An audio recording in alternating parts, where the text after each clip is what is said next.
All right. Happy Friday, everyone. Welcome. I'm Jens, CollectorBrain, and SuperOtaku here. That's me, And SuperOtaku. yeah, What's we up, decided we're guys? going a little bit earlier on a Friday. Um, Maybe not stretching it out too late. However it goes, if conversation becomes good, we might stay longer. Who knows? But yeah, how you been? Anything? What's going on with you? I mean, we'll get into it. I mean, you and I talked a little bit about it Yeah. backstage. We'll get into it. But overall, this week's been pretty good.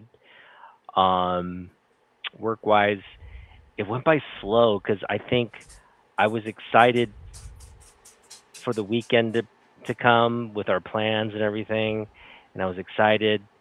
And it's a little muted right now. And again, we're gonna get into it. Don't want to reveal too much. But what about you? How's everything been with you? Good, good. I took the day off, on Monday as well. Just I we have a new policy. We can't take us too many vacation days over to the next year, so I have to grind down a few. And like I like to take it off for Christmas, but we also have like this on call thing, so I can't do too much in one piece either. And I was thinking like, hey, I haven't been to yard sales in a while, and I went today, and it was just a disaster. I found yard sales, I just didn't find anything that I wanted. So No comics, hey, huh? Gordon, What's up, and Gordon? we have Gordon. We got Damien in the house. Hey, Damien. Sorry we missed you in Portland. We were Hey, we had Damien. a packed schedule. Hopefully you caught the video. We should have read in reverse order. We should have finished at I love was it I like comics or I love comics? I like comics. Yeah, I like comics. yeah, We should have finished there. yeah. He commented on my video that he thought that the 50 cent bins would have been better. Actually, I don't think that they're bad. We didn't spend enough time, and we being the first stop, we really thought that Portland was going to be like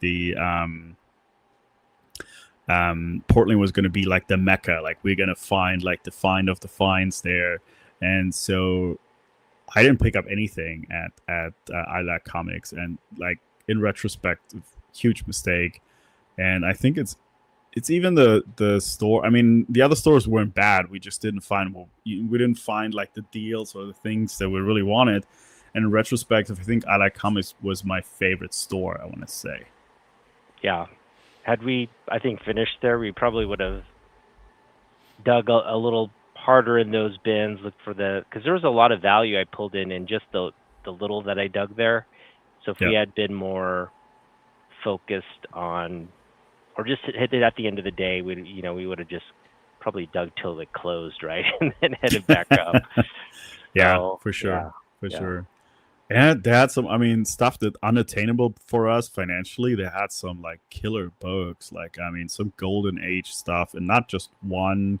They had two of like no those Superman books, like and yeah.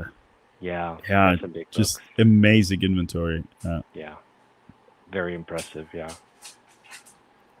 Yeah, I mean, Um. if we do it again, I think it might be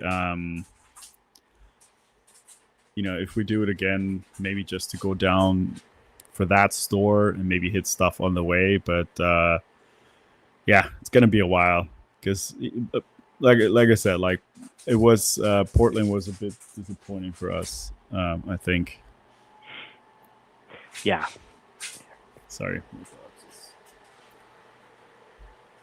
Sleeping all day, but when I'm on the phone, it needs to go somewhere. Sorry.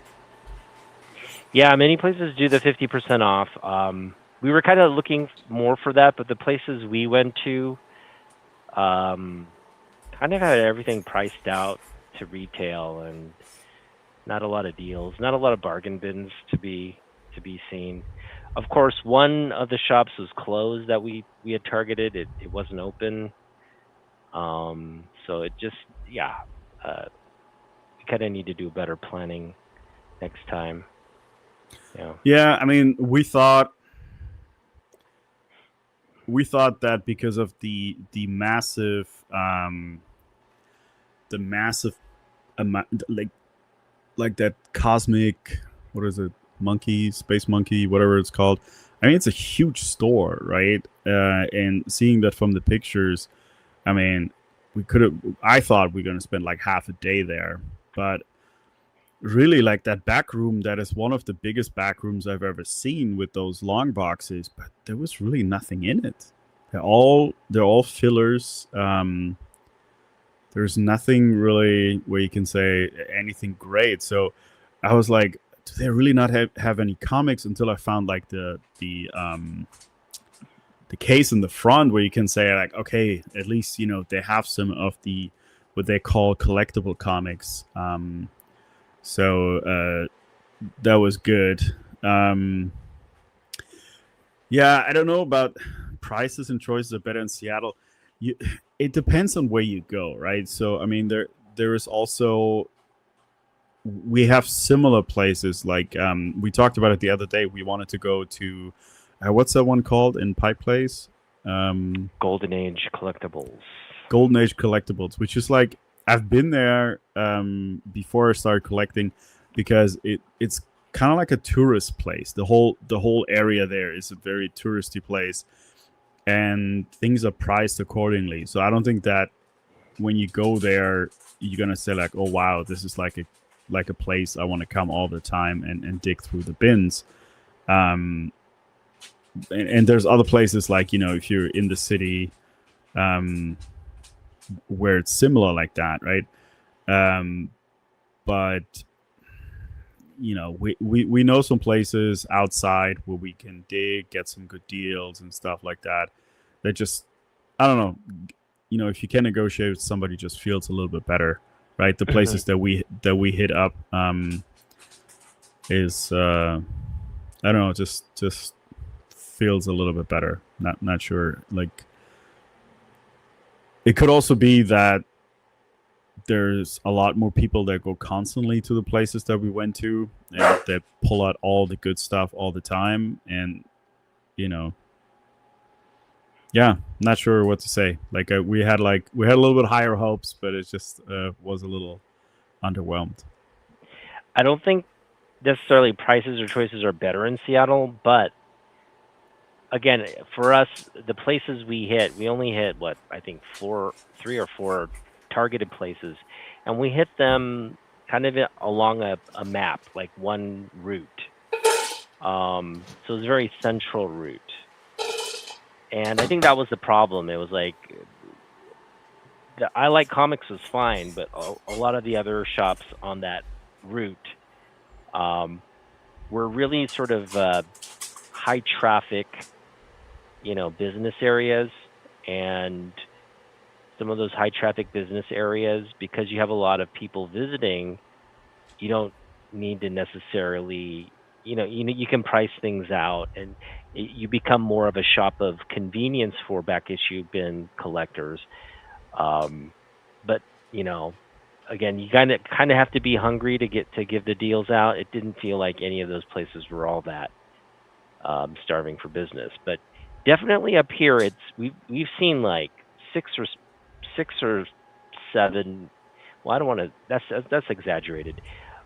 One, two, three. I've seen three businesses in the past year, uh, kind of close shop, and so I don't know if that's the case in Portland, but up here, yeah, it's because of rent and things, the costs here.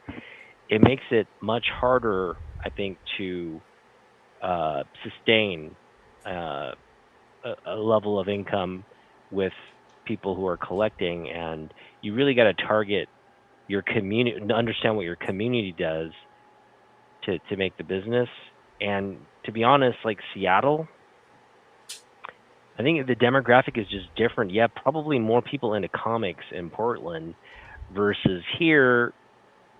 You've got a really tech, sort of a well-educated, like like a everybody's relocated here, right? It's like people move here. It's not like old community. I mean, there's an old Seattle community there, but they're aging out. They complain about everything. They watch the city just turn into uh, you know the World Trade you know uh, fart that happened with the advent of Microsoft and all these big IT companies. And so yeah, it's just a different environment. Yeah. You don't have a comic book collecting community outside of a bunch of young people and old farts like us. And I think and it might be similar in Portland, even though like, okay, so if you think Seattle, if you think downtown, there's a lot of small places. People live in very small apartments, and so any collecting is kind of out of the question for a lot of people, because there's really no space to do that. Like, because a lot of times, like, I've been around when I do like yard sales, and or at work, you ask people when you have conversations, and they're like, "Nah, I just really can't." Have huge collections. Like, I live in a studio. I live in a 1-bedroom with 2 people.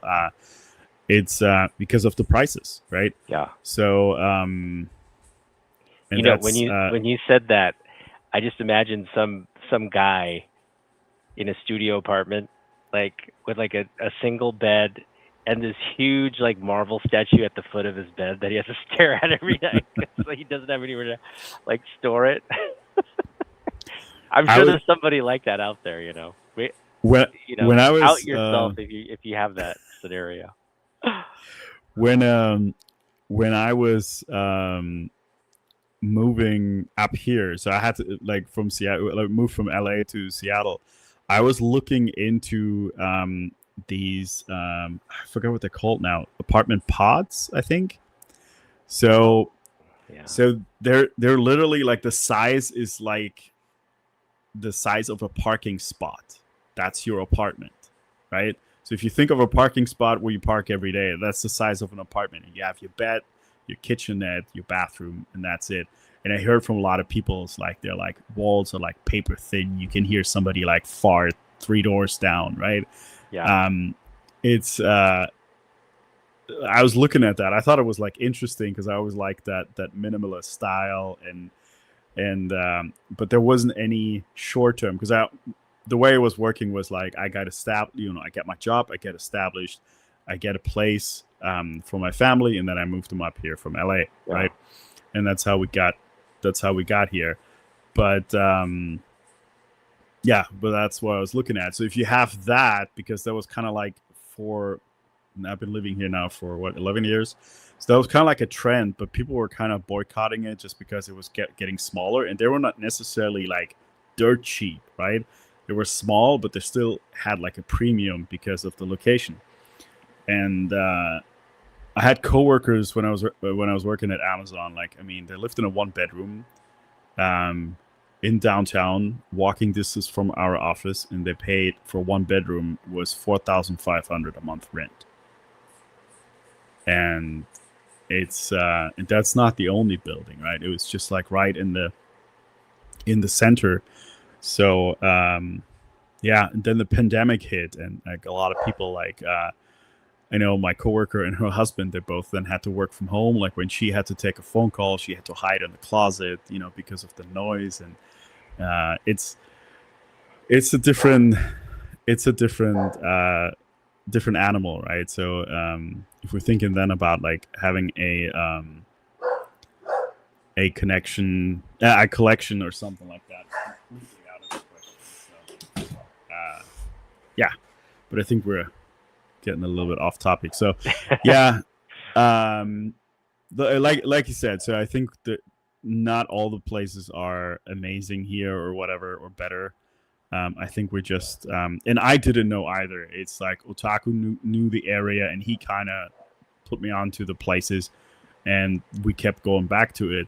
There's places where I started out in my area where I also don't go anymore, just because it's very similar to what we found that Saturday is like all the good stuff is being pulled out, and we noticed that we saw them at the last convention that they're basically keeping the good stuff for the convention, and then at the store is your anywhere $3 to $10 books, Yeah. which they're priced a little bit on the higher end. So I mean, a $5 book might be priced at 7 or 8 or 10 sometimes, and you're really like you're digging through the boxes, but you're not having this like aha, oh my god, I caught something moment, right? And even that particular store doesn't even have like a very good wall book area where you can say like, okay, oh, I want this or I want that. You kind of need to ask for it, but if you don't know what somebody has, I mean, I don't like that concept, because there is, I mean, how many wall books are there? How many good keys are there? Thousands, right? Am I supposed to go to cashiers like, do you have first Riddler? Do you have first Sinister? Do you have first I don't know, you know, it just becomes like this endless questionnaire, which I find stupid, right? So I get it from the other side. If you need good stuff to go to the convention, but at the same time, like, you know, it's like you don't sell anything at your store then, really. Okay. Nothing big anyways. Okay, tangent over. We were... What's going on in the chat? We had something in the chat here. So, what do you think of Mustafa Ali giving up on Blade? I actually hadn't followed this. This is I like Gordon's, because they basically Gordon's referring to the they're gonna Marvel's going down the Ghost Rider Midnight Suns story arc, so we're gonna get Blade. We're getting Ryan Gosling as Ghost Rider, Johnny Blaze, which I think is actually a really good casting, because it's already giving the movie a certain amount of weight, because he's a A-list actor in Hollywood, and he has that persona, so I could see him playing a variety of superhero characters if he wants to, right? Like he's got that cookie cutter hero physique and face and all that. So, yeah. I thought at first, because in the very beginning there were a little bit. I mean, they broke the news, but they didn't say which Ghost Rider. So I actually saw some price jumps on the Danny Catch one. Like some of the books went up a little bit. Yeah. But yeah, they're keeping it at Johnny Blaze. Yeah. I mean, yeah. Do you want to talk about San Diego? Like a couple of things. Or yeah. I mean, a lot of stuff was. I mean, it's almost too much. We can't cover over everything they revealed. No. But there were some major sort of announcements on both sides. But yeah, your thoughts. What was the most, I guess, eye-catching piece of news that came out of San Diego for you? Well, the Ghost Rider was like a big news. I watched a video I thought was pretty cool, where Deadpool was crashing the Doomsday hall. That was kind of cool. I still try to avoid. I really want to see Avengers Doomsday. I really want to see Spider-Man Brand New Day. But I don't want to see the trailers, because like the more as it evolves, like they're just always giving away too much. And like I really didn't want to know much. And like the other day when I was at Target, I saw that they had like even like the action figures, and I was like, okay, so the Hulk is going to be in it, because there was a Hulk action figure for it, right? So but yeah, other than that, I think from the Doomsday, there's going to be, since the X-Men are going to be in it, so there will be an X-Men, definitely an X-Men movie. I was kind of looking up a little bit. They have, it just says unnamed X-Men movie, but they have Emma Frost casted, but nobody else is kind of on there, which they're probably going to start posting after Doomsday is out.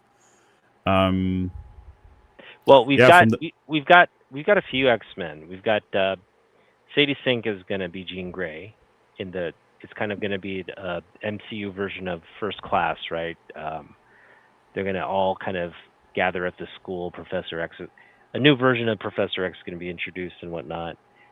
So I think if anything, we're already in the MCU phase of the X-Men, right? It's just they're going to start revealing more and more castings. Mm-hmm. But I think the thing that is and it's to be expected. They're going to kill off the X-Men in Doomsday. Doomsday is going to kill that universe of the X-Men, the Fox X-Men. Mm-hmm. And I'm sure, and this is my prediction, I think there's going to be some salvaging, like Magneto's going to sacrifice, right? Make it like some kind of last ditch effort. Doom versus Magneto. It's going to be a fight, which Doom wins, Magneto dies, but there's going to be some kind of, benefit that comes out of his sacrifice, right? Something's going to happen where maybe it plants the seed for, the MCU X-Men or whatever. I don't know, but it's going to, their world's going to die, but something's going to survive that leads to hopefully some kind of redemption arc. But that kind of stuff. They're bringing back like what I've seen, like most of the old cast, like what's her name, Rebecca Romaine, who was who was Mystique. Some people complained about the new costume a little bit. So Ian McKellen as Magneto. I was one of those people complaining. I'm like, she's not naked anymore. What's going on? Why did they put clothes on her? No. That wasn't like it just looks a little, like, even in the face, it looks a little funky, Yeah. So yeah, but I'm looking forward to that event. I high hopes for it. And then I guess so. Jean Grey then actually she premieres in Brand New Day, right? Because she's been touring with the cast there. I think you're going to get a fissure. I think because Brand New Day is going to be successful. It's already pulling in a lot of money on its opening day. Pretty much today's the opening day. Oh, it's today? Okay. Yeah, but I think comic book fans are going to be a little, because like they're taking a lot of liberties, and they're taking a lot of liberties with everything. Kevin Feige kind of does that, right? He just creates this movie universe that you have to just kind of buy into. Like, they took a lot of liberties with the Fantastic Four origin story. They took a lot of liberties with, T'Challa's backstory. They took a lot of liberties with the Jean Grey, what we're going to be presented here. It's a different version of Jean Grey, which sets up a different version of X-Men, and so that's the variable. And if you ask me, it's ultimately how fans interpret that. I mean, we like comic book fans, not like the casual movie. I like the MCU fan. I'm talking about like people who read the comics, people who've been fans of the comics over anything in the movies, right? I think ultimately, for me, if I watch it, I need to be convinced, because what I'm seeing in the trailers and all that, I'm just like, that's nice. It's nothing to get really stoked about, It's like, wow, they're introducing Scorpion, the Hand. It's all these little, like, oh, we're getting Punisher. That's kind of cool. That's cool. But outside of those like little things, it just seems like it's not going to be a great comic book type movie. But we'll see. Hopefully, so far this whole I think that whole Tom Holland movie, they have been, all of them have been really good. I like them very much. There was talks, they asked him the other day about if he wants to move on from it, and I guess he does. But I think he might have one more contract for Secret Wars, right? So gonna see him at least one more time. But yeah, I I feel good about the movie. I do want to see it. Apparently not day one because I didn't even know it was today. So, but I don't know if you're up for it. Maybe we can go see it one of these days. Yeah, yeah. There's a cinema at the Federal Way Commons. For old Okay. schoolers, that place used to be called SeaTac Mall. Or SeaTac Mall. They changed it some. It's a different name now, but that place is old. I mean, that mall has been there since I was a little kid. I went and saw Footloose there back when like at that same theater, and I think it's still there. The mall hasn't. I'm sure the. I mean, I haven't been to the mall since I was a little kid. I don't go to Federal Way all that often, but Yeah. it's the same place, and I'm sure everything looks the same inside. So we'll see. Yeah. I don't know. I don't know about Yeah, going to movies there, but we'll see. yeah. But yeah, let's talk about tomorrow. Yeah. Because I have a big announcement, which I alluded to at the beginning, and I guess I'll just let everybody know. So, I was expecting a certain figure for my incentive bonus, quarterly incentive bonus. Um, I didn't hit it. So, had I hit it, my wife was like, you'd get an extra 100. Maybe I was hoping, had I hit it, maybe extend it to 200 and all that. Well, that's a moot conversation now. I didn't meet what we had agreed to, so I've got $0 minus the $20 I have in my wallet, which is technically my wife's because I spent my card in Portland. So I'm actually, that cash goes to her when she gets back. And that's where we are. We're in like Yeah. a net zero cash situation. Well, and and we talked about it before. If anybody's watching or that hasn't heard about it, that we are going to be selling at FenCon August 9th in Linwood. $3. All My right. Yeah. $3 books. This is the $3 tab right here. Yes. Yeah. It's all priced I out. I've priced mine as well. I think I mean, you've been doing this for much longer, so you have it. This is my first time selling. I've never sold before. So Yeah, but I it's mean, you kind of have more exciting. inventory. Oh, I yeah, yeah. think you have more inventory. Yeah. And yeah, so what that means, or why we're bringing it back up, is basically more than ever. First, it was like it would be cool if you have X amount to take to Canada, because that's the idea. So we want to sell there, get rid of stuff that we don't want, make money, and then take it to West Coast, whatever it's called, West Coast Comic Con in Vancouver, British Columbia. And now it's like the heat is on. You need to sell to have any budget to take to Canada. And I what I'm gonna do because it's next Sunday, it's next weekend. On Sunday we're gonna be there selling, and while we're there, since we have a lot of time, while we're there, in between like the customer engagements, you know what I'm saying? I'm actually gonna post a bunch of stuff on Facebook Marketplace too. Like just kind of do the work. Like if we're not selling, whatever doesn't sell, I'm gonna start, because I've been lazy about, these are all like, for example, I'll just show you. Mm-hmm. Like I priced it out, right? With the grade and all that. So just taking a photo of this and posting it on Facebook Marketplace is gonna give us a little bit more, like bandwidth to maybe sell stuff locally and get some extra. Just like kind of like we got to do everything we've got to can possibly do, because I want to Sure. go to Vancouver with at least $500, and now that I'm net zero, I've got to sell $500 worth of books this weekend, or Yeah.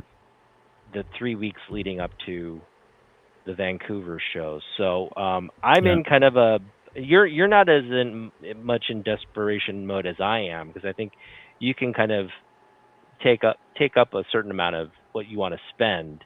For me, it makes it a little bit more challenging unless I have a very positive conversation with my wife.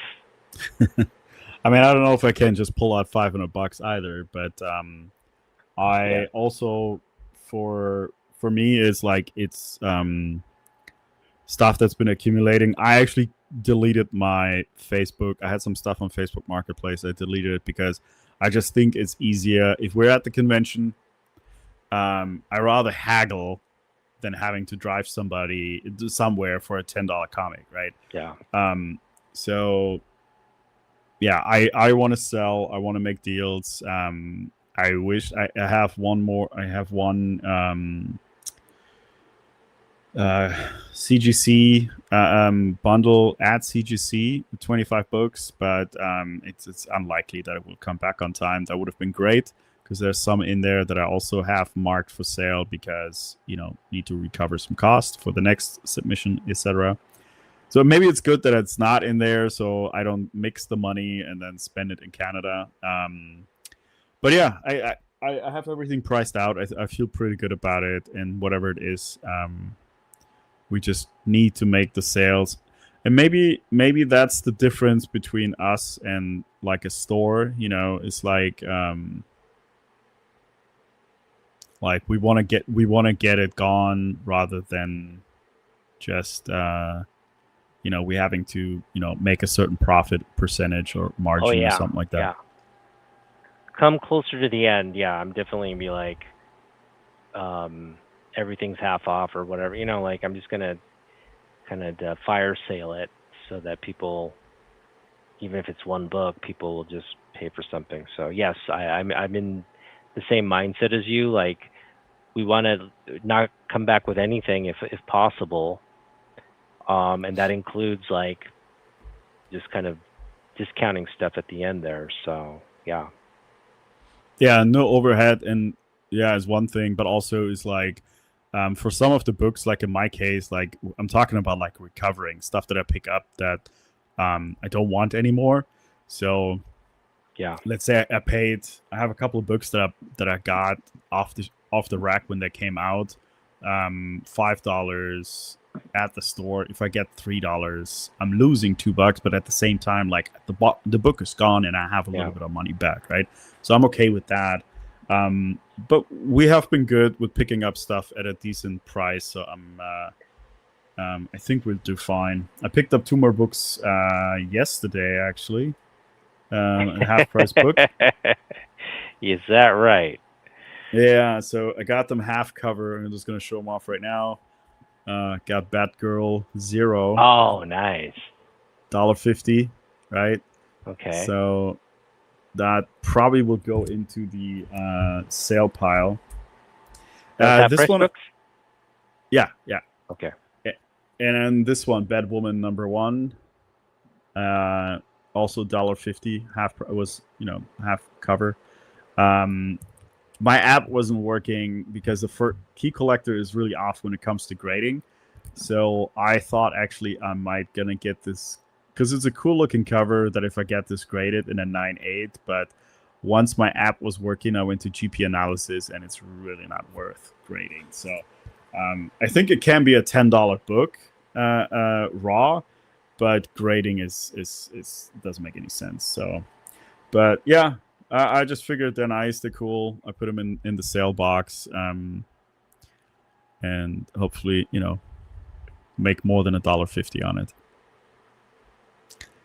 Yeah, but as I was saying earlier, I was also hoping today when I was doing yard sales that might get like a whole box of goodness. But I found nothing. No, take that back. I did find a couple of comics at one place. They wanted $3 a piece.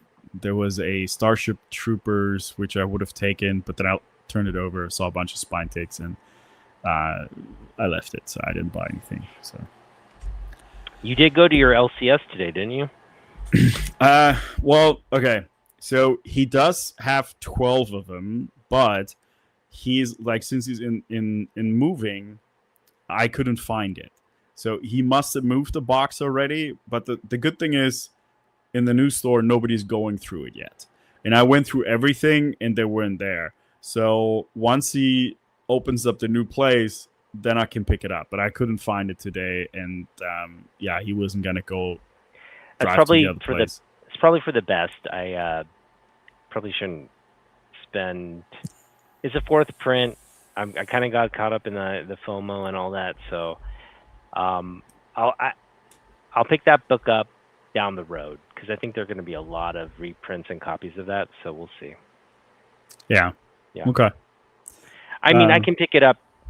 You know, like if I wanted, we could pick it up on the way back up. I think Subspace has it too. A bunch of places still have it. So, yeah, we can pick it up if we want. Yeah, I don't think the fourth printing isn't that difficult to see. Yeah. What you were showing me, I just didn't know what I see in the variants that there is a San Diego Comic Con version. I just didn't see what the difference was. Like the pictures they had in Key Collector looked the same. It's weird. It's not like labeled or anything, but I'm sure there's a SDCC version.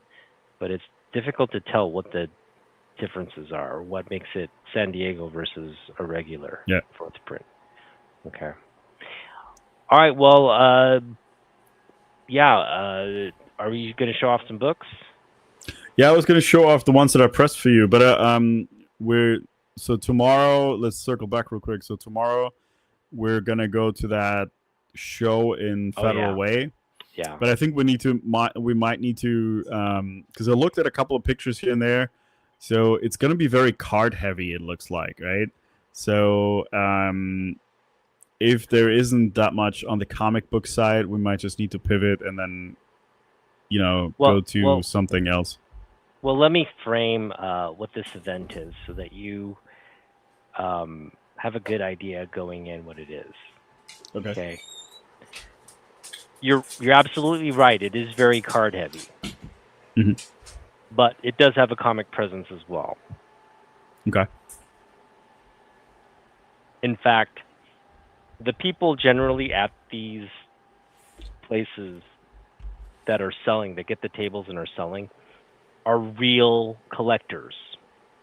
Meaning they're doing what we're doing. Like they want to sell so they can buy more, right? So they're selling stuff they don't want for stuff just to get cash and buy more of the stuff they want. So that's the who we're going to be dealing with tomorrow. Just a bunch of fellow collectors who are selling off their stuff. Now, you have to be very careful about grade because they're just going to price it. They're going to price it, and if you don't look closely, you're going to overpay because the books are not priced to grade. They're priced to just what they are, right? Mm-hmm. So they might sell like a VF copy of a book. They might sell like a fine copy of a book at high grade price, right? Okay. And so you got to be wary of that. In fact, that's the trap because you'll sometimes find something and be like, oh man, I really want this, but you're like kind of overpaying for it unless you can talk them down. Mm. And a lot of them, think about like what you don't want in your collection, right? If you're selling it, oftentimes you're selling like the conditional issue things, right? You're like selling the lower grade stuff, the mid grade stuff. That's not like this book. This is a hot book right now. Parallax. I got a near mint copy, but someone would be selling their fine copy at a high grade price, and like anybody hunting for this book will pay the high grade price and just overpay for it because they want it. Mm-hmm. So that's kind of what they're banking on. So you and I have to be wary of that and like be extra diligent about, hey man, the grade here, and once you bring up grade, these guys will just be like, sorry, that's my price. Or sometimes they'll come down. But it's like you gotta just approach it tactfully, I guess, is the lesson here. Okay. Yeah. Sounds good. Yeah. Well, like I said, don't expect big wall books though. Okay. Don't expect big wall books. Yeah. we'll see what we find, and if it's a bust, that's why I say like we can pivot to something in the area. Like I think from there it's not far to Comic the Gathering and places like that. I think, isn't it? Or am I still? There. That's close. They have That's for you. Want to go all the way down there? That's Tacoma. No. I was just saying like what's in the area. Yeah, you're right. I think what I'm thinking is too far south. So yeah. Federal Way. I mean, we have to head up back up north anyway, so we could hit up Tales to Astonish. I've actually picked up so much good stuff there. I just, and they seem to be kind of in like a desperation, like everything's on sale every weekend kind of mode. So, okay. I'm sure they're putting more inventory out because they've had some sales in the past couple weeks that we've been there. So we could hit up there. There's a lot of things we could do. So yeah. And again, I don't have a lot of money. I have actually no money. Yeah. So I'm just gonna watch you pick up books. I'll help you hunt for books, and only when I find something really compelling, which I doubt. Again, I know who I'm dealing with tomorrow. I'm dealing with me. I'm dealing with someone like me, being like, "You want how much for this book? This is full book price." No, I'm not going to give you. And so it's going to be one of those like collectors just getting rid of their crap to get better stuff. So yeah. You gotta ask them. Don't you want to take any money to Vancouver? Don't you? Hey, don't you like cash? Look, this is cash money right here. You just take it or leave it. I'll be like Jason. Take it or leave it. Oh, Jason, he's gonna come and give us a hard time on Sunday. Man, we better make at least $50, or Jason's gonna be like, "Ain't so easy, is it, when they're lowballing you?" Oh, you have to say $20? I give you $1. Come on, look at the condition on this. That's not $20. That's not a 9.8. That's not a 9.8. We want 9.9s here. Come on, we want 9.9s. That's not a 9.9. Yeah. Yeah. Let me go through some stuff. Okay. Oh. Here it is. Yeah. It's nice and flat. I didn't I didn't do the bleaching on the back just because the book is kind of I really didn't want to mess with it. So that's fine. I pressed it twice on the front. I mean, all around. I mean, I just pressed it twice to make sure that it gets a lot of the wrinkles out. So looks clean too. I mean, it has that subscription crease or folding, whatever the person did, and it has a lot of spine takes, but it definitely has a little bit better appeal than it did before. Nice. This one, I did do one stain removal, but I didn't. So down here, it kind of like the paper got a little stuck. So I didn't want to do another run because I was afraid it was going to hurt the book. But the stain removal kind of made the yellow pop even a little bit more. And then with the press and everything, just came out really nice. I mean, you can see that there is some staining, whatever was there, but I just didn't want to. Yeah, I didn't expect that to come out anyway. It was kind of like it was kind of embedded in there. So yeah. Yeah, and then this one, I did this one first. Yeah. So I had pressed it twice before, but this one had really a lot of moisture damage. So I actually, so what I did was I put it in the moisture chamber for like half a day. And so it really, because it was very wavy, but different than that Wonder Woman book that I did. So the moisture kind of had to go through the whole thing. And then I gave it a nice press after that, and it finally, the paper finally settled back down. So nice. Yeah. Oh wow. Does it feel like a different book, like a new book? I think so. That was very stiff. It was like, yeah. It does have a lot of it does has a lot of creases, but they're flat, and you can actually like go through the book without it being awkward or anything like that. So, and yeah, it just presents like an old book with character, but like in a nice way. And then here are the ones that we picked last week. Oh, yes. So That you one still is- have like there's like a little rip in here, but I cleaned as much as I can. And let's see if I can Your take thoughts this on out. that one? Yeah, it's nice. I mean, it's careful here. It's still like around the it still has like up here like a little bit of creasing and stuff like that, but because of the corner I didn't want to go with the tack iron or anything like Mm-hmm. that. So but it came in, and like I think especially the back, it got really nice and clean. Nice, nice. So Wow. yeah, so Incredible results, man. that one looks good.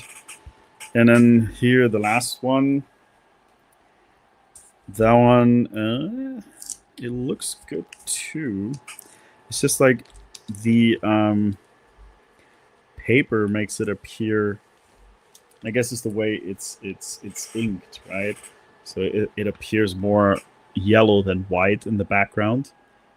But yeah, nice and flat.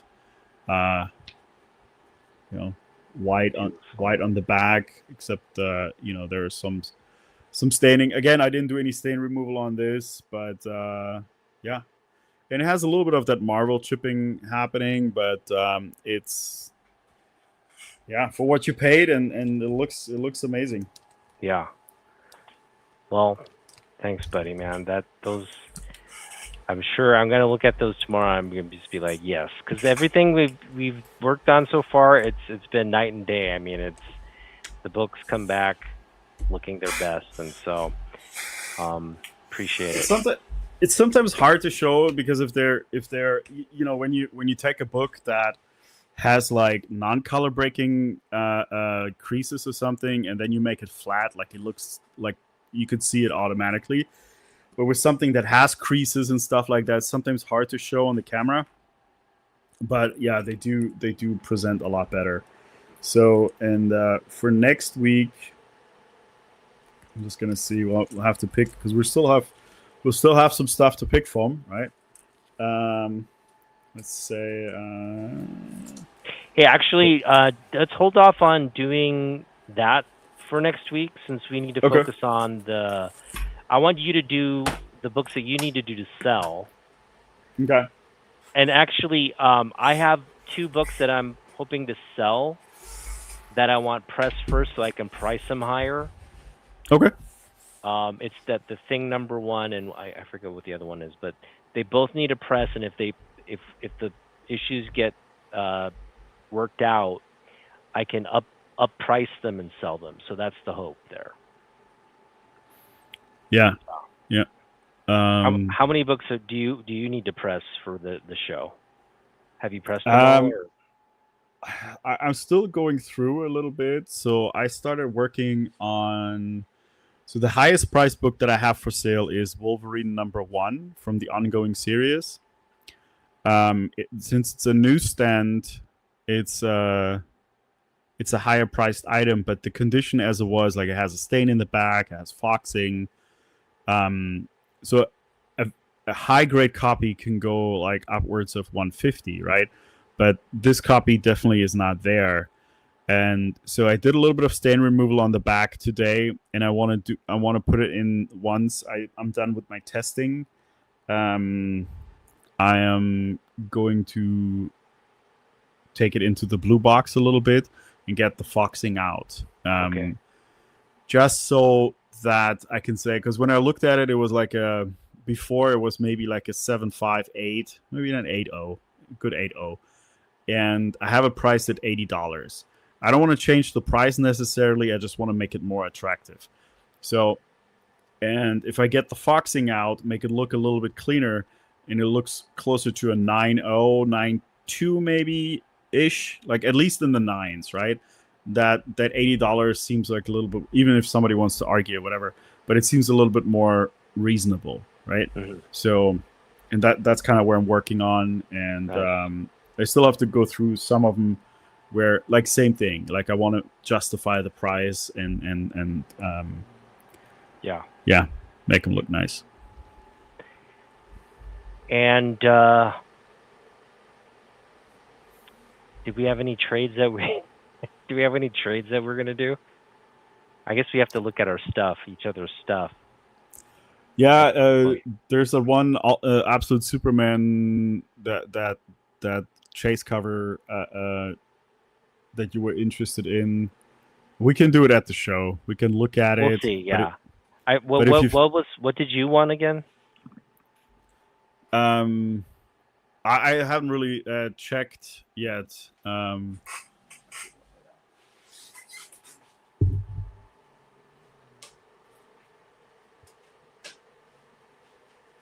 not stopping it. I have to do it. Well, you have first dibs on whatever I'm selling on Sundays. So look through it. Just put it aside. We can trade or talk sales. But you know me, I'm going to give you the best deal. So yeah, nice. Gordon was asking. So the front definitely, the press helped out, and it's just more on the back. So there's like a tiny stain. Like I lowered it a little bit with it, and I got some of the grime off, from touching or whatever, and it's just basically this. Looks good. Yeah. Oh, okay.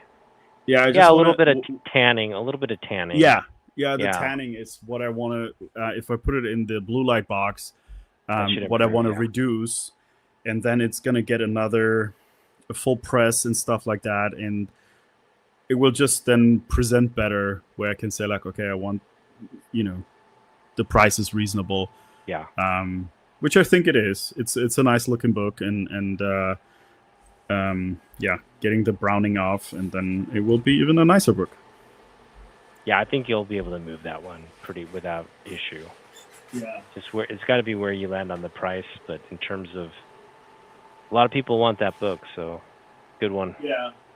And it's I think it's the Marvel Comics Presents one. No, the Marvel Comics Presents one is the one with the huge ears. This is the one of the ongoing series from 1988. Volume 1. Volume 2, sorry. Yeah. Yeah, Wolverine. Or technically Volume 1 if you don't count the 4-issue run, right? It should be Volume 1. That Volume 1 is a mini series, so it's not technically a series. So you're right. It should be Volume 1. Yeah. Yeah, and the what Gordon's saying, the Marvel Comics Presents, those are not really, because it wasn't all Wolverine, right? So they switched in between. So yeah, and I think the Marvel Comics Presents #1 is about a $15 comic. Yeah. Yeah. It's kind of like recently sold that one. Yeah. That's one of the Wolverines I don't really. I don't know. It's one of the Wolverine covers I'm not too hot about. I just think the ears are way too long. It's just kind of weird artistic choices. I think it took a while for, and I think we joked about it too, but even the Hulk 181 Wolverine, because it's the first depiction, is a little eh. I think it took a while for them to really catch their stride with that. I mean, even I prefer the Frank Miller of the 4 series. Still not the best Wolverine. That one came later in a way, but like around the X-Men era, like once he joined there. But yeah. But it definitely I prefer that one over this cover. I think where it really came into it was that Jim Lee cover, that flying, the one that they used on the NES one. That for me is the best Wolverine cover ever. Even better than the Cockrum, even better than the Byrne covers, because Wolverine he has a very classic look in the early series, but what we know Wolverine to be, the tortured Weapon X, like doesn't remember his past, got all these like he's just a freaking animal, and that's you see the animal nature of him in that cover. Nothing Byrne or Cockrum did ever got close to that. So yeah, give me Jim Lee on Wolverine all day, every day. You have me actually. Speaking of Jim Lee, ever since your video, you have me searching for signed books of Jim Lee. Pick up like on the cheap, huh? Well, You're the one competing. That that $55 book we had been talking about. I saw it. Yeah, that's why I knew sold. exactly what you were talking. Oh, it did. Sold. Okay. Yeah. So they sold, but they didn't. It did actually. It's off. It's just not listed anymore. So I don't know what the guy did. He probably sold it. Somebody bought it, but I'm not going to pay $55 for a signed newsstand. But in hindsight, I probably should have. It's not a bad price. It's not a bad price. It's not. It's just more than I want to pay. So there was a few that I highlighted. One, it just ended. Yeah, that one. So, and I think you have one similar. So that X-Men 248, right? There was one that was signed by Jim Lee and Stan Lee. That one was in an auction, but it sold for $105 plus $13 shipping. That's still not bad. Still not bad. More than what I wanted to pay. Okay, it says for the X-Men 11, it says it's sold or ended at least. Yeah, I have it on my thing list. But the book actually, okay, so there was two ones. Remember one that I picked up of the Red Hood that canceled series? There is a Jim Lee variant, and there is a signed copy of that variant. It looks very much like the like a Death in the Family with Jason Todd, right? So actually, show it off. So here, don't put another book on my wish list, man.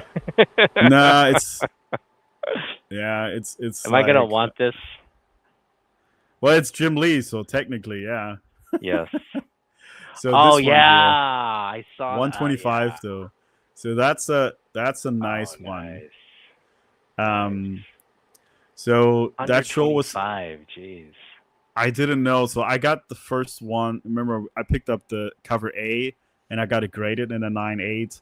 And since the series got canceled after issue 1, what's that book going for on eBay?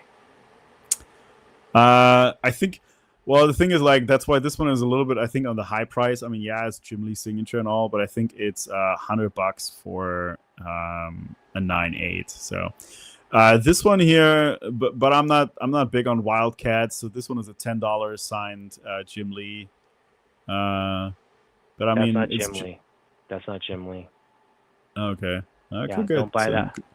Don't buy that. It looked a little funky with the circle, so it's a fake then. Anytime you see these cheap ones and they're on cheap books, they're trying to get you to buy something that's not authenticated. So you really got to do your due diligence. That is not Jim, especially Stan Lee too. There's a lot of fake Stan Lee signatures out there that are selling for like $30, $40. Don't fall for the scam. So yeah. This one I kind of liked. That one looks legit. That one looks legit. Yeah. But it would have been better if it also had a Sam Keith on it. To be honest, right? That would have been like the great combo. Yeah. But the one that's been piquing my interest, so that's the one you had, and you got a major killer deal on this one. $16 someone, yeah. Oh yeah, but it's also it's actually triple signed. It's signed by Jim Lee, Williams, and Sinclair. So that's why it's $70 price tag. That's nice, yeah. That's the one you have graded, I think, right? Well, no, mine's the exclusive San Diego Comic-Con variant. That's standard A cover. Mine's the exclusive. So yeah, different. I had this one here. The That's pretty good. I watched that one too. Yeah, they sent me an offer actually for $180. was kind of tempted, but You got to wait on that one. That one yeah. might not have legs. So this is actually and there's more than one. Did I get the other one as well? Is there a Jim This Lee one variant of ended. that? Okay, so Stewart fails to save the universe, and it's 6 signatures: Jim Lee and the entire cast. And No. that one so this one for $100 Did he is do the just cover though? He did the he did the cover? cover.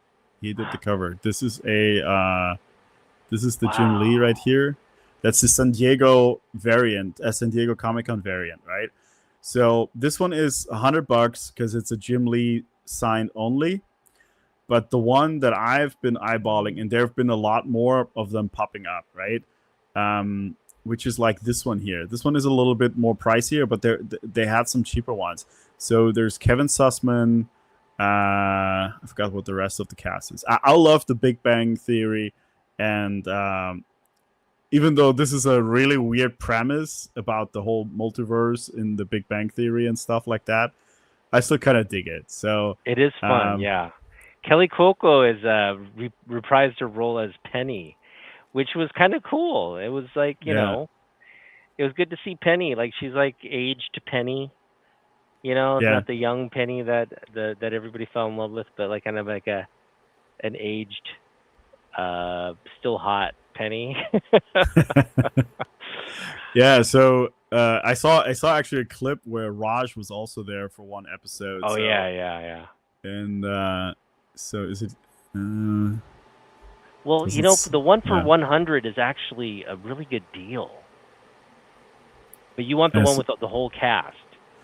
I do and I don't, because I want to grade it, and each signature is $30, so you're already looking at 180 plus the grading. So it's gonna cost me.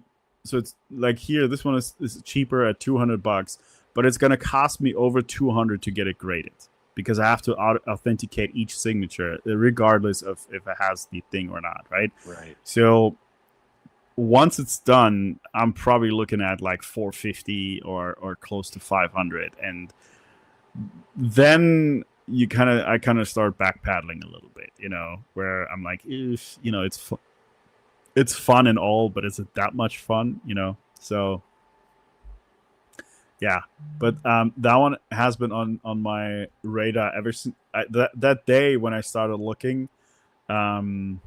Yeah, that has been popping up here left and right for me.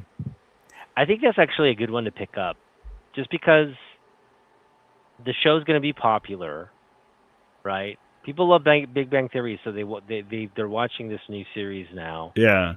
And as that gets rolling, that has the potential to be actually bigger than Big Bang Theory. I really like the concept of Stewart and these other geeks, the comic book geeks. Like that appeals to me more than the original like science nerds. I mean the actual smart academics, right? The academics and the hot girl. This is like they're just all comic book nerds in this one. It's like the people that work at the comic book store and I mean, they did have a lot of comic book related episodes. I don't know if you watched the entire show or not. Big Bang Theory. Oh yeah, they were all big comic book nerds. I know that.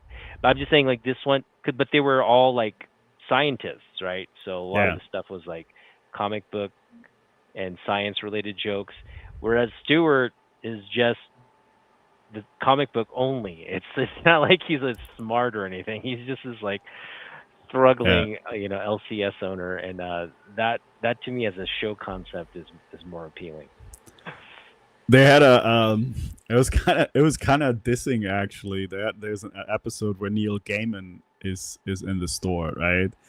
And so they're all having a conversation about like what's the toughest metal, vibranium versus whatever, right? And then they're talking about like time travel and something like that. And then the guy's like, well, Neil Gaiman wrote something about, when the X-Men went into, and Jim Parsons, he's like, oh, let me guess. They all thought they were witches. He's like, yeah. So they kind of like always ignored him and stuff like that. He was there. He's trying to chime in, and they're like, kind of like, we're talking here, so that was a fun episode. Yeah. I But didn't see yeah, that so one. yeah, so this has been ever since that day you had your Jim Lee thing. I've been seeing that, and then more and more have been popping up on eBay since since San Diego, since the Comic Con is over. So yeah, Let me just tell you, I placed 2 bids and I retracted 2 bids this week because I just I I got to stay off eBay. First off, I got to yeah, stay out. I don't know why I go in there. I got no money. What am I doing? What am I yeah. doing? What am I hoping to find? An excuse Stay. to beg my wife for an exception? No. Um. So yeah, I've retracted all my bids. I've got nothing on eBay right now on my radar except the golden except the golden age book, which I sent an offer to the guy, but I got this message back saying like, "Hey, I'm on vacation and I won't be able to respond until like I get back, which is like in a week or so." So, are there really? Okay. Yeah, Yeah. I saw a video from a channel called Why Not Comics, and he bought an ASM 300, which was entirely faked, the entire book. Um, like you were just saying, in which it's a bit of a risk if you buy a signed book. Um, yeah, if you buy a signed book without a COA, so there's always that risk of which we just saw. It's close, it looks close enough, but if you're familiar with Jim Lee, like you are, you can spot a fake, and that's a risk you take sometimes if there's no COA, and sometimes the COA are just crap. Even the one here for Stewart Fails to Save the Universe. There's some from that LA store in Melrose, Golden Apple or something like that. It doesn't say the COA could literally be taken almost for every book.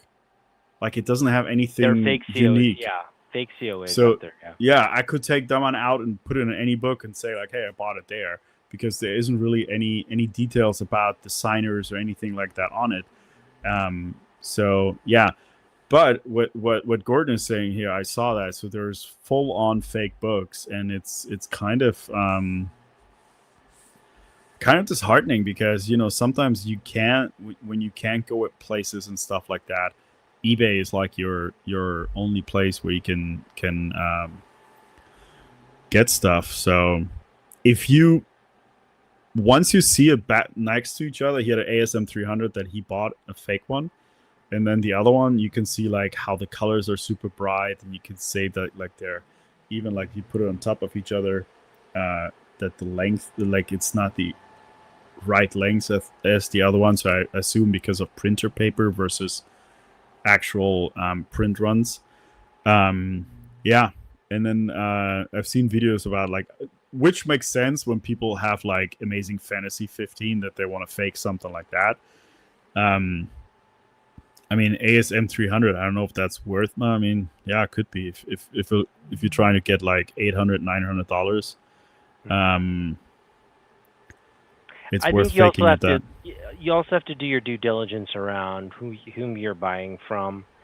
Um, if they're just selling nothing but fake Jim Lee signatures, right? They've made a bunch of sales on like Jim Lee COA books. Um, Maybe not buy Yeah, from that guy. Yeah. But yeah, it look at the shop, look at the history, look at some of the sales, look at the reviews. The reviews don't lie.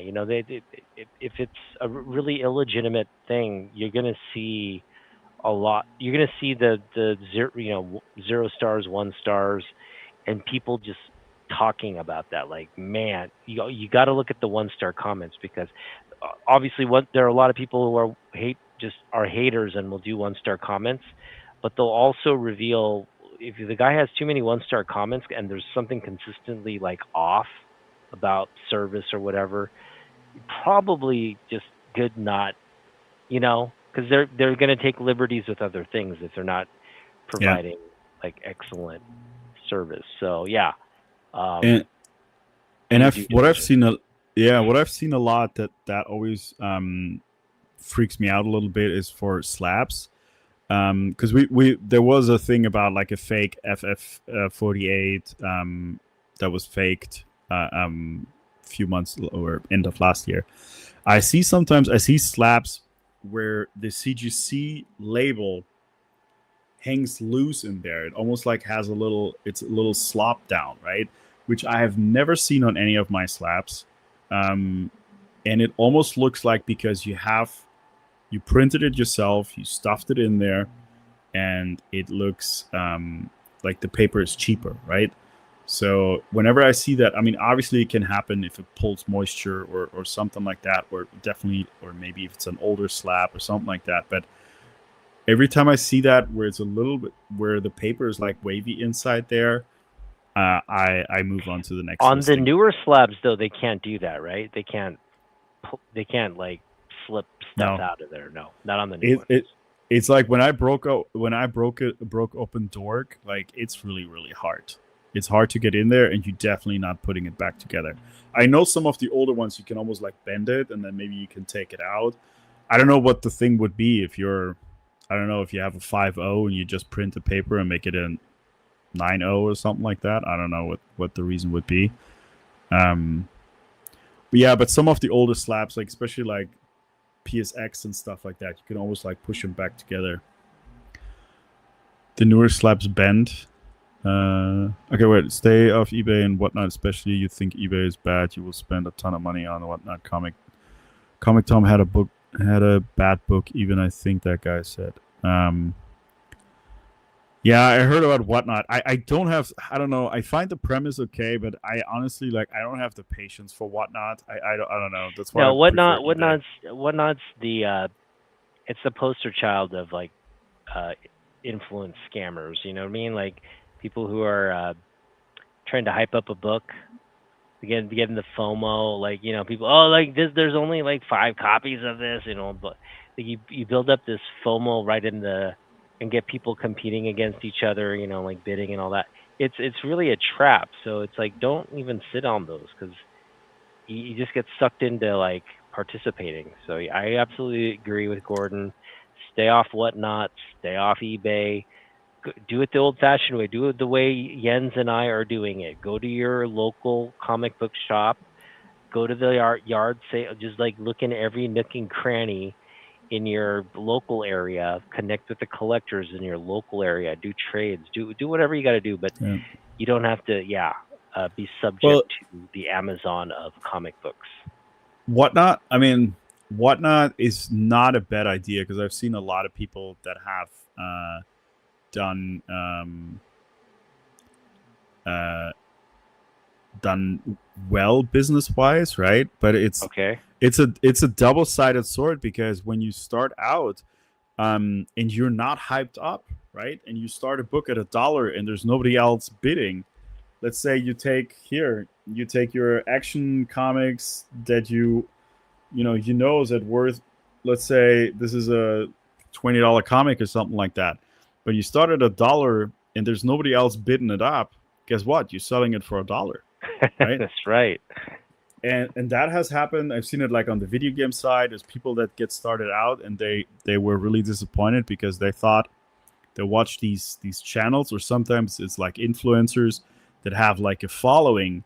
So once you have the following, you bring them to whatnot, then the bidding war starts and you can make some money. But if you start out fresh, uh, you might give away good stuff for very cheap, and yeah, Yeah. Whatnot is designed for, I think, to create that just that FOMO. Like you know what I mean? Like whenever you get people in a room and then you introduce a book, and it's a book. Hey, well, I kind of want that. And you're already there to buy comic books anyway, right? So you're like, you got money. You're gonna spend money. You're trying to get a big book. And in that atmosphere, you can get kind of really suckered into like bidding and then getting caught in a bidding war and then paying yeah. more than what you wanted ultimately. that's the thing about auctions in general, right? Because you got invested, and then you start like, I want to have this. I want to have this now. Yeah. And they dial it up. Like with eBay, you have these auctions where you have to wait 5-6 days uh, until it reaches that point, right? But at Whatnot, you have like 30 seconds, and Yeah. or they start at 10 seconds, nobody bidding, somebody bid, then they extend it by a little bit or whatever. But all in all, like, none of these auctions last longer than a minute, right? So you're constantly hit that fever of, I want this, I want this, I want this. And yeah, and then you could bid up to a lot of stuff. But not always, like, people think that they, sometimes I've seen stuff like do the app, like the new Absolute stuff, because there's one channel that gets a lot of exclusives. They have I think they have a store, and they sell on Whatnot. I think it's like 666 Comics or something like that. So I looked them up on Whatnot because they have a lot of exclusive covers, but not all of them sold like very high. They bundled them out, and not all of them sold for like big money, because there's only so many that people can buy at once. Yeah. Yeah, just think you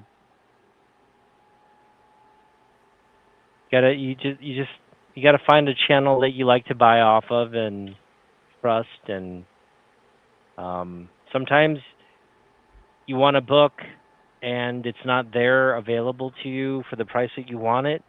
You just gotta kind of wait. That's a Mm-hmm.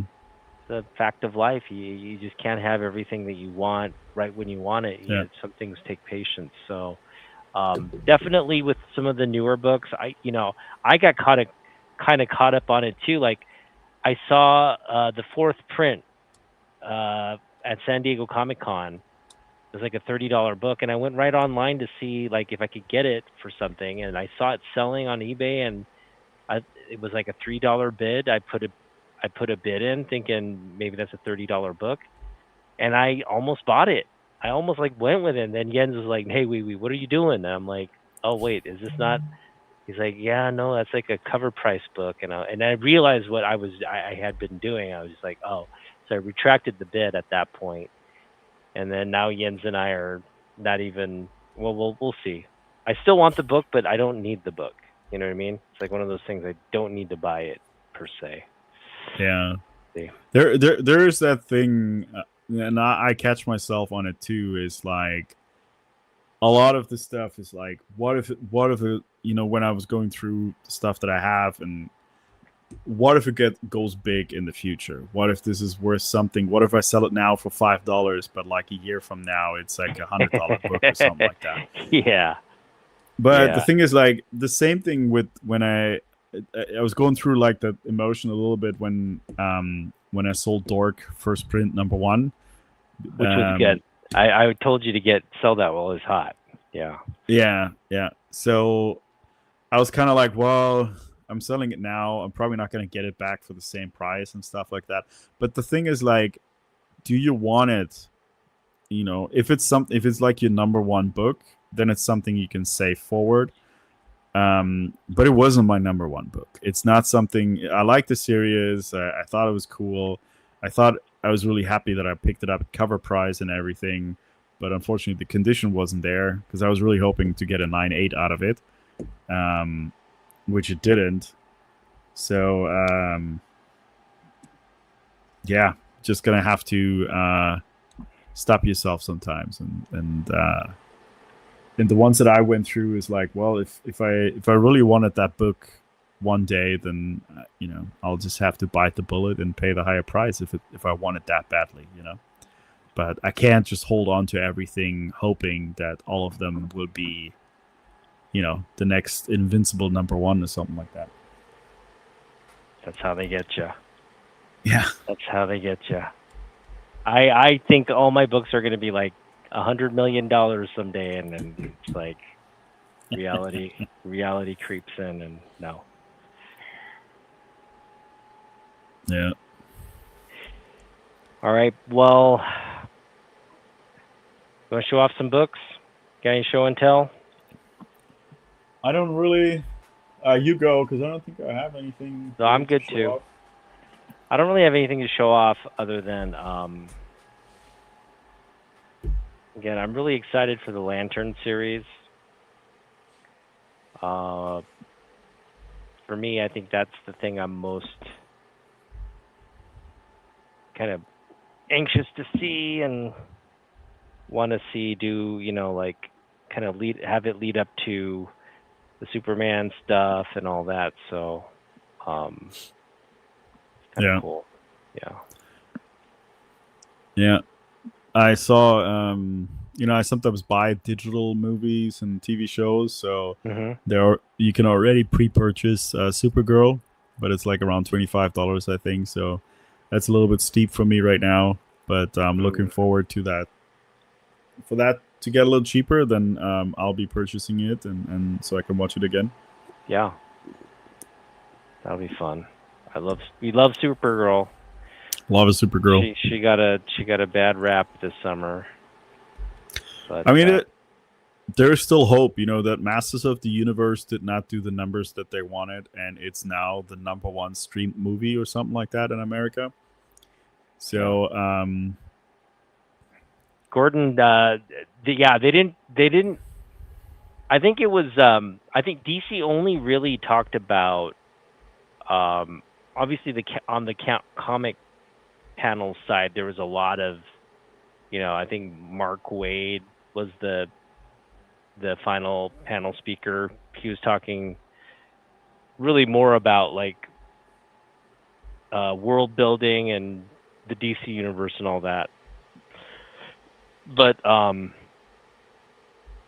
the Lantern series, that was what they were really pushing, because the trailer came out as we were going into the San Diego Comic Con, so the hype was there already. And then they had Aaron Pierre, Nathan Fillion. They had Hal Jordan, actor. What's his name? from Friday Night Lights, I don't remember Yeah, his name. that dude. They had that dude. And they brought out, they brought out again full promo for that series. And that was the only thing because they also did Clayface. I think Clayface came out and they're promoting that. But outside of those two projects, there wasn't a lot to. Yeah, man, they didn't even tease Man of Tomorrow or anything. I think what they're trying to do is they're trying to they're not giving anybody anything until it's go time. Like, okay, now here's the first trailer, here's the first teaser and all that. So until they end principal production and everything, there's just nothing they're going to reveal about that movie other than what they've already revealed, which is the cast, essentially. That's it. Yeah. No, I think it would honestly, like, with the movie being out a whole year, I think it'd be a mistake to even show it off, right? Unless you have like unless it was a surprise that the movie is coming, then you Yeah. can have like a 2 second thing. I don't know, where Superman just flies across and then says like Superman returns July 2027 or something like that. That would make sense because that would start the hype. But They had that. They had the Corn Sweat poster thing, like him doing the S. So they had that yeah, poster yeah, image. That was fun. But that's all they. That's all they. That was pretty much it. Nothing yeah. outside of that. Yeah. No, everything else will be drowned out just because it's so far away. Well, I don't know when Doomsday is coming out, but like, yeah. No, I think that it's good that they focus on lanterns. And another thing, I think they're gonna do better. There's I forgot what the show is. I think there's another Marvel show right now. Uh, they canceled it again after season one. Wonder Man. Wonder Man. Yeah, thank you. So the typical Marvel Disney thing, and it sucks so bad that you never get more than one, max 2 seasons, right? And that's where I really hope that um, DC is pulling it through, because so far with TV shows they've done a lot better than Marvel has. So Mhm. merger situation is not looking good, unfortunately. Merger meaning Paramount Warner Brothers situation. Yeah. It's not looking good in the global market. So like, yeah, there's I think in the U.S. it's the Trump administration is fine. Like everything on the U.S. side, it's like the merger's going to be approved, but I think it's the global side of the businesses like Paramount apparently like Paramount Europe. Europe is like looking down on some kind of consolidation like this, which is what Europe does, right? Europe's always like, oh, we don't want a monopoly. You know, it's like they're always kind of creating these like issues, but Well, I mean, yeah, there is some. I mean, we don't want to get it. Don't want to get too uh don't want to get too political. The problem with Paramount taking over everything is that they will essentially control the news, and that's not a good thing. That's not a good thing for America, because um, you essentially are not getting news anymore. You're just getting spoon fed what you're supposed to believe and what you're supposed to think happened rather than what really happened. And that's why the monopoly is a problem. yeah. I don't know, because they're trying to acquire, or they have acquired already, CNN, and then they wanted to get like another news outlet and stuff like that. So That's scary. Yeah. um, that's the scary part about it. So, but I don't. Yeah, I mean, Warner Brothers needs probably like a cash infusion or something like that for these projects. But I think that whole merger thing, I don't know if that will necessarily have like an impact, because they need to continue doing business and they need to continue pushing stuff out. So I don't know. I think with the success of Odyssey, I think Warner Brothers. Okay, again, the whole deal happened because Warner Brothers has all this debt, and Paramount was just going to like clear out the debt right through the buyout, and it doesn't solve Paramount's problem because the Paramount now needs to uh they're banking on like, okay, we pretty much own the entire market share for movies now because you just basically combined two of the biggest studios in Hollywood. And I think when the luster of that merger wears off, it's back to like we got to make money, right? At the end of the day, Yeah. they gotta make twice or three times the money that they thought they were going to make. And if Paramount doesn't get their shit together, because they're struggling, right? They haven't put out any kind of good movies in a while. Yeah. Warner Brothers is tops in that area, so we'll see. And what Gordon's saying here, well, will be the debt, and the debt is the issue. Is like, yes, they get an infusion by the buyout. The problem is that every company that buys out another one in these mergers is they load the debt of the purchase into the company. Same thing that Musk did when he bought Twitter, and all of a sudden they have to pay off $1 billion a month, or they're going under. So, and that's the same thing that took Toys R Us out.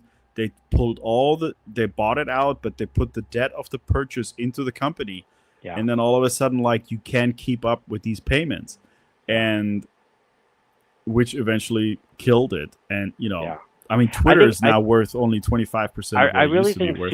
Supergirl not doing well is like an eye opener for Paramount. But at the same time, here comes Christopher Nolan, and he's just killing the box office. But then here comes Marvel, Disney, Spider-Man, MCU Spider-Man, right? And then he's now that is like, so you've got all these like competing sort of interests, and I don't know. I think Paramount needs James Gunn and this DCU to succeed because that's really the driver of revenue for the next 10 years if it's there. But if Superman Man of Tomorrow flops, then they're back at square one. So I just really I love the Lantern series. I already know from what I've seen, I'm fully on board. Sinestro, Parallax, bring it on, baby. I'm fully ready for that. Space battles, everything, and like I love the tone of that whole series. You know, Yeah. it's not a low production uh, series by any means. They're putting like top CGI. They're putting the top sort of production value into this series. So Warner Brothers is putting out all the stops for this, and this is the thing that's going to set up Man of Tomorrow. So I think this this Lanterns project is like very much in focus, and it's happening at a time where there's like a lot of other, people are kind of comic book out, whatever, and you see comic book movies and other movies doing really commercially successful. So we'll see. We'll see how it fares. But I It, love the online reaction. Everybody's excited. I've never seen like comments and comic book fans so excited about a series leading up to this one. yeah. It's really, if you're not, I'm sure everybody here is excited for the Lanterns. I know our crew here is excited for Lanterns without a doubt. Yeah. No, lanterns will be good. Um, yeah, I think when we talked about it already, that hate from like, oh, I don't like James Gunn. This needs to flop, and then they can restart the universe. With the way the budget's looking, if this doesn't go well, those movies are gonna get shelved. That whole IP is gonna get shelved for some time because they're not gonna produce another Superman then for quite some time, and they're gonna be looking because what is going to do good is going to be Absolute Batman, the cartoon, I think. And they're going to put their money then into cartoons rather than putting another movie out. Because they're already Warner Brothers, like I saw a meme about that. Was a comparison about, you saw that movie Obsession? No. Okay, so it's like this horror flick that went mainstream uh, and it cost them 750,000 to make, and it made 458 million. That's right? crazy. Yeah. And then so that's the kind of stuff they'll probably be looking for was like low investment, high yield, right? But it's like it doesn't happen all the time. It's like 1 in a million, right? But yeah, they were talking about like it was a meme comparing Obsession to Supergirl or something like that in terms of like you spend 750,000 and you spend I don't know. It's not always what the movie makes. It's like because they put like twice whatever the production cost is into marketing or something like that, right? So you make a movie for 200 million and then you spend 250 million marketing it or some stupid like that. And then all of a sudden it's like the movie needs to make 500 million or it's a flop. It's just Well, crazy. I already told you what I think the issue with Supergirl was. They the director, and this is where Lanterns and Supergirl, these two projects differ. I don't know. Craig Gillespie, I haven't really, I'm not familiar with his stuff leading up to Supergirl, but he, when you hear something like, "Oh yeah, I didn't read the book," That's a problem. like he's the director, he never read the book, and then he ended up reading the book, and he had this already like skewed view of what the book should be because he's got a full cast and he's got to work with what he has. Billy Alcock isn't necessarily the casting for the Woman of Tomorrow, right? They're at different stages in life and all that. So anyway, they got this non-comic book guy to direct the movie. Then they go out and get some Hollywood scriptwriter who knows nothing about Supergirl the character, but who also probably read the book and adapted her own funky like take on adapting that comic book to like a Hollywood style movie script. So when that happens, yeah, you're gonna get a good movie. You're gonna get like an okay movie, but you're not gonna appease comic book people. Um, and I think a little too much of the not appeasing comic book people happened in this movie because what you had was you had the you had the people like who are into Marvel and all that stuff, right? Just be like, wow, this movie's really not that good. And then you had the Supergirl fans who love Supergirl comics and all that, and they get this really depressing but real portrayal of the character, and it's just way off kilter from what the comic book tone is. So you're not really pleasing anybody at that point, except Yeah. two older dudes that love comic books, love I think Supergirl. I think if you deviate away from the book, which needed to happen, right? Um, the book as is would have not made it would have not fit in the universe that they're trying to create, right? And we talked about Which it. is why Like, you need the comic book people there, because right. if it's not going to be the comic book, at least from a creative, like a creative standpoint, like what elements do we need to make essential for the movie to work? Mhm. And I felt like they didn't focus on that enough. They didn't focus. They didn't focus on like the comic book uh, lore, the history, the legacy. There, they kind of threw all that out the window and just went with like, this is the first time people are going to see Kara. Let's make a great, compelling story. No, that's not necessarily the thing you want to do. You know? Yeah.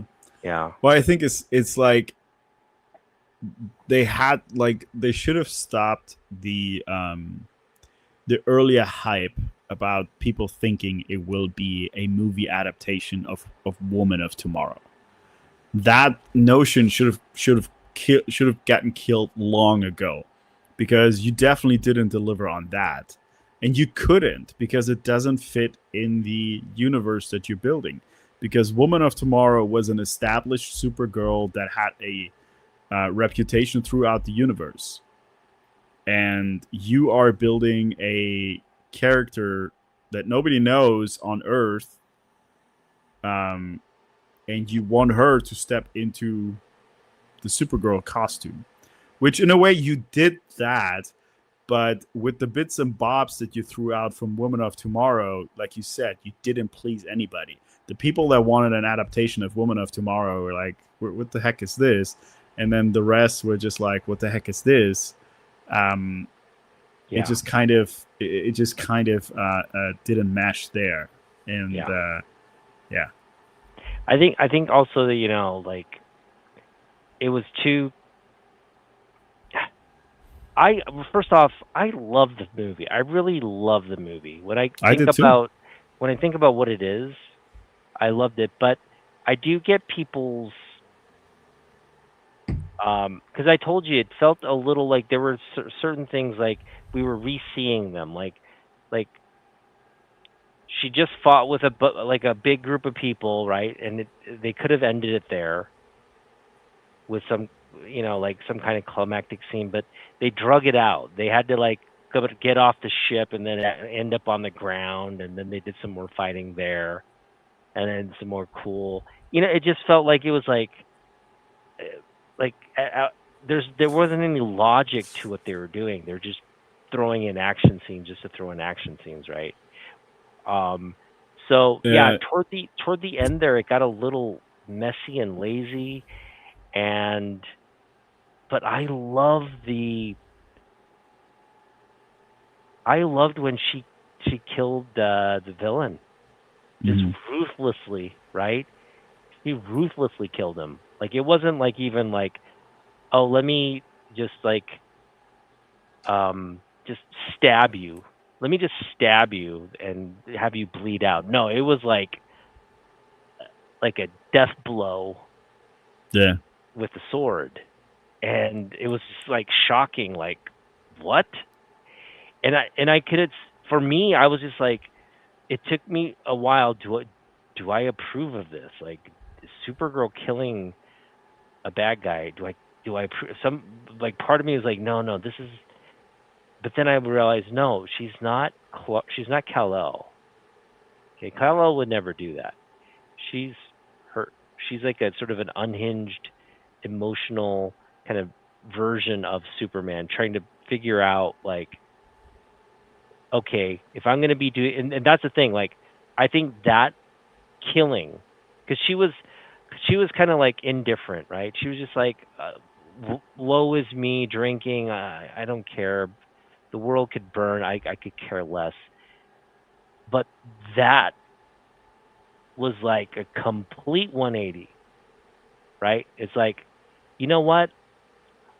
I need to fight because I can't let stupid people like this create these kinds of issues, like kidnapping young girls and like threatening Mm-hmm. killing I can't have this. This isn't. I have power. I can't have this. And so that was for that to me that whole cathartic killing of him. I don't Mm-hmm. think she's going to continue to kill. I think that was like, this is it. Like, I'm killing this guy, and then now I'm going to be in full hero mode, and I'm going to protect people. I'm going to protect people uh like the earth that I'm going to come to love, my dog. I'm going to use my power now and stop feeling sorry for myself, because that's what got me here, right? The whole like, Yeah. I got here because I was being a party binger or whatever. Actually, you know what I'm kind of looking forward to is for it to hit streaming and for the casual viewer to say like, this ain't bad, right? You guys trashed the movie because for whatever reason, manosphere, whatever we talked about it in nauseum. Um, but I'm waiting for that to say like, why did you trash this movie, right? Like, I mean, yeah, it has mistakes from the comic book people and whatever, all It's the not kind of things perfect. we just Yeah, discussed. It's not perfect, but it's not bad either. it's not bad. It's It's really there. good, There's actually. been bad movies out there, and this is not one of them. And I'm waiting for that to actually kind of turn the tide a little bit and to say like, you guys that reviewed this for us, you kind of led us on the wrong path. I would have loved to see this in theaters or whatever, right? I'm kind of hoping that actually gets a little bit of a revival where this kind of turns the tide back a little bit to say like, um, this was, where the casual reader says like, this was good. I would have watched another one. I would love to have seen this in the movies if I would have gotten a real review or something like that. So, kind of hoping for that revival to happen on the streaming service. Hmm. Yeah, I think it will. I think ultimately the reason people didn't go to the theaters is because it was more economic than it was like anything else, right? It's like Yeah. people weren't motivated enough to spend their dollars, especially with like, maybe people were waiting for Spider-Man Brand New Day. They were waiting to go see that, or Odyssey. There's a lot of reasons. That was just 3 weeks away when we saw the Super, or was it a month ago? It was about a month ago when we saw the Supergirl movie. So I can see a lot of people being like, well, I'd rather see Odyssey in late June than Supergirl. Like kind of just holding off on. They're going to use their summer box office money to save it on some bigger stuff. I mean, you have to. We talked about our like from the family side when the younger crowd or whatever, because it was running up against Toy Story and the Minions, right? Um, so you're already losing the family and anybody that's like within the family age range, um, you know, 10, 12, whatever. So and then you get review bombed, where and at 18, what is it now, $18 a ticket? I don't remember what we paid. Yeah. So would you spend $18 and somebody tells you it's a crap movie? No. You're like, well, I'm not spending my money. Plus, Yeah. I don't know, $40 for popcorn and a drink or something like that. No, I'll Yeah. stay home. And I think that's what we're dealing with. Yeah, it's interesting. My colleague, I even told him, hey, it's good. It's worth going to see. And he's like, oh, really? Okay. He's kind of like he doesn't know much about DC characters. He kind of is more of a Marvel guy, and but he loves going to the movies. But let me tell you, this guy loves going to the movies, but he has like the biggest illegal download. He's got like a whole server full of illegally downloaded. This guy's not going to see anything. He's just gonna illegally wait to download it and watch it. And the thing is, he's like, oh, yeah, my girlfriend and I are going to go watch Spider-Man tonight. He said that to me. I was like, you didn't go watch Supergirl, but you're going to watch Spider-Man? And he's like, yeah. So that's what you're competing with right there. Just competing with different interests. And ultimately, if you can't convince someone to spend their Spider-Man movie on a Supergirl movie, then, you've lost the box office battle there.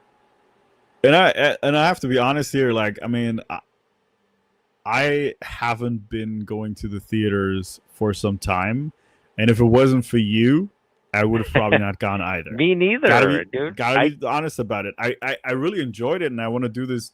I want to see these movies. I want to go see Brand New Day and stuff like that. But I don't go by myself. My family doesn't want to go. So yeah, especially now with the whole family. I mean, I stopped that a long time ago because that's like a car payment going to the movies, right? So it's crazy. So yeah. So you really have to, when you're talking about account, like that's why sometimes I did spend, when the movies was like after a month or something like that. I think we did this.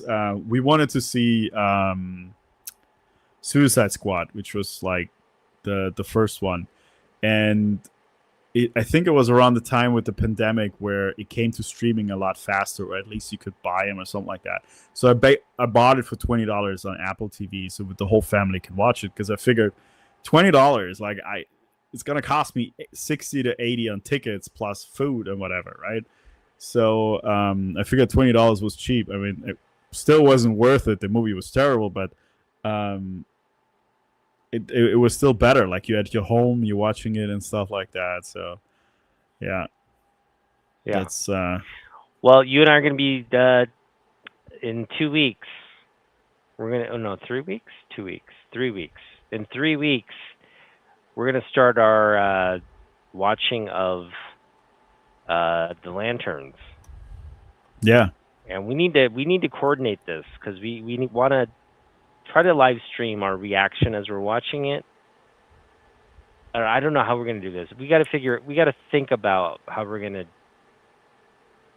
link it. We could do it like a post-watch. We could do that. Yeah. Just do a post-watch live stream.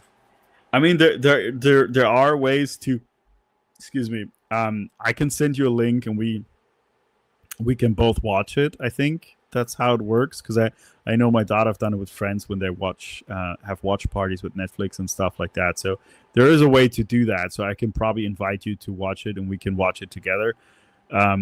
It's just like, trying to stream that.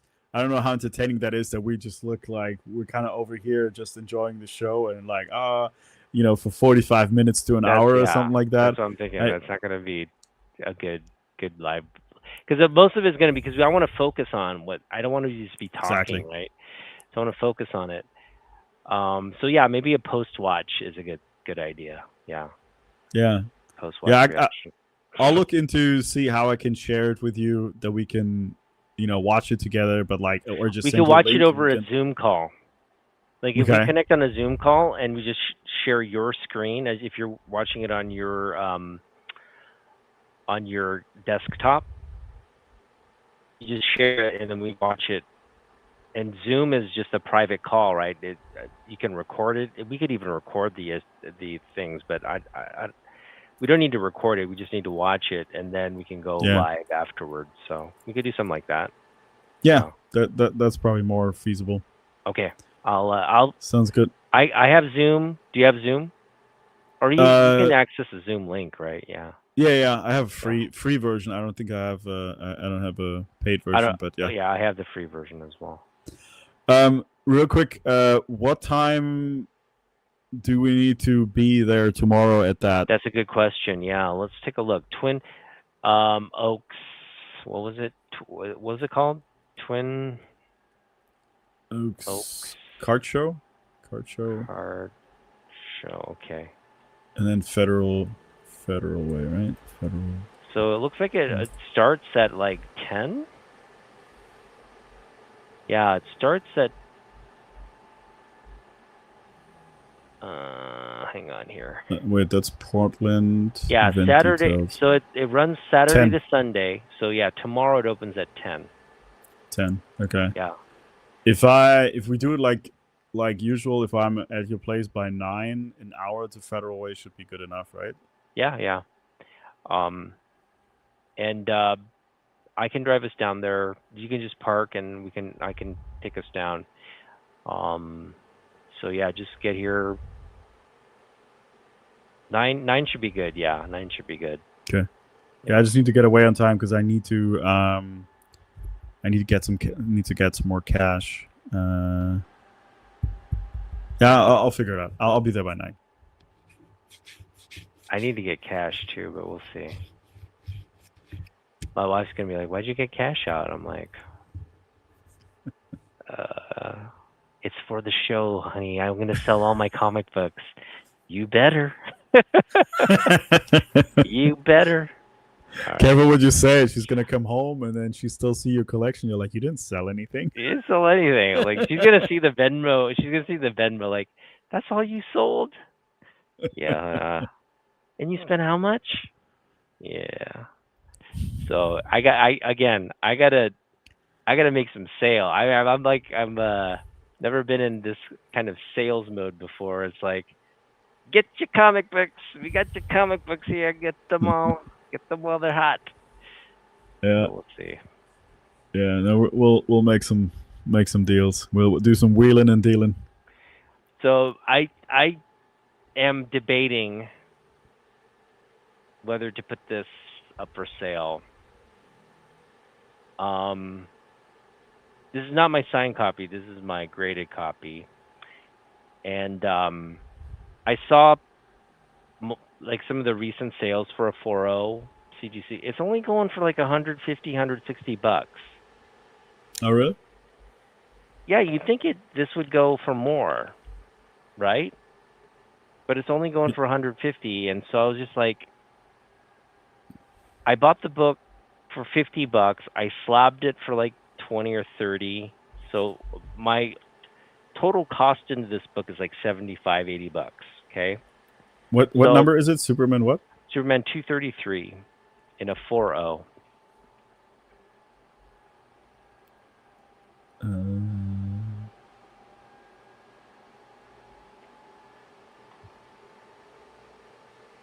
Okay. National. Oh, okay. That's a summary read. In a 4.0. Yeah, June 127. Is that right? Is that the right one? Let me just make sure it's the right book. 233.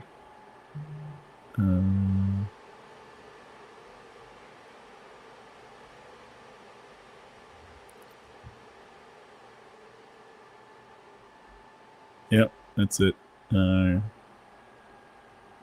All Kryptonite destroyed. World of Krypton backup story begins. Kurt Swan, Murphy Anderson art, Neil Adams cover. Yep, that's the one. How much is it? Yeah, so the last one. So 2026 average is at $122. Actually, in June was $127. In April was $150. Yeah. $150. Screw that. Yeah. I'm gonna keep it. I mean, for me. I think this is that's just too low, especially for a slab 4.0. It's like, you know what I mean? You can get like a modern 9.8 for that. It's like I'd rather have this book than a modern 9.8 for that money, right? So I just think the value. I just disagree with the value way it's Yeah. valuated right now. So for me to sell it at that price just feels like I'm like giving it away. So I'm just gonna keep it. Like I think this is worth more than 120. I think to be honest, like if I'm gonna sell it, I'm gonna sell it maybe 20, 30 years from now when it really like people just want this book. Like it'll be like one of those like Bronze Age like keys that want to collect. So I was yeah. watching Swaggle House. He was talking about at SDCC. He was looking at dealers and stuff like that, and he sees like a resurgence of like slap books, right? Because it had taken a bit of a dive, right? I mean, there's stuff that is always up, but there's a lot of the other stuff has gone down, and it feels like that the interest for graded books has come back a little bit. Yeah. So yeah, I would hold on to it. I mean, I don't know about 20, 30 years, but if since you have another one and maybe in a year from now it's worth 250, 300, then sell it then. Mm-hmm. Yeah. Yeah. Yeah, I've got other stuff to sell, so I don't need to reach to sell things I actually want to keep. So yeah, and you shouldn't, because then once you regret it, then you spend more money to get it back. So right, absolutely. All right, buddy. Let's let's call it a night. Call it a night. And I will. You and I will. Just drive. Just text me when you are on your way, and we know the drill. So I'll just see you when you get here. All right, I'll see you in the morning. All right, and I do need to get some cash, so we need to stop by ATM tomorrow, as well. I'll probably pull $20 or something. Just to I don't want to pull too much. I just want to have enough in case we find something. But in all likelihood, again, I'm going to be more in like search, not buy mode. Just search mode. Maybe find some stuff for you, but that's about it. Do we have to pay to get in there? No. Okay. Yeah. All right. Yeah. Let's see how. Yeah. Let's have some fun, and then, like I said, if yeah, let's just go like that. We have some fun. Let's not make it we need to buy stuff. Let's just have some fun. Yep. All right, but I'll see you in the morning. Yeah. All right. Good night, everybody. Good night, everyone. Peace out. We'll see you here next weekend. Gordon, next weekend. I think he already left. Yeah, but next week, back on your channel. So good night, everyone. Bye-bye.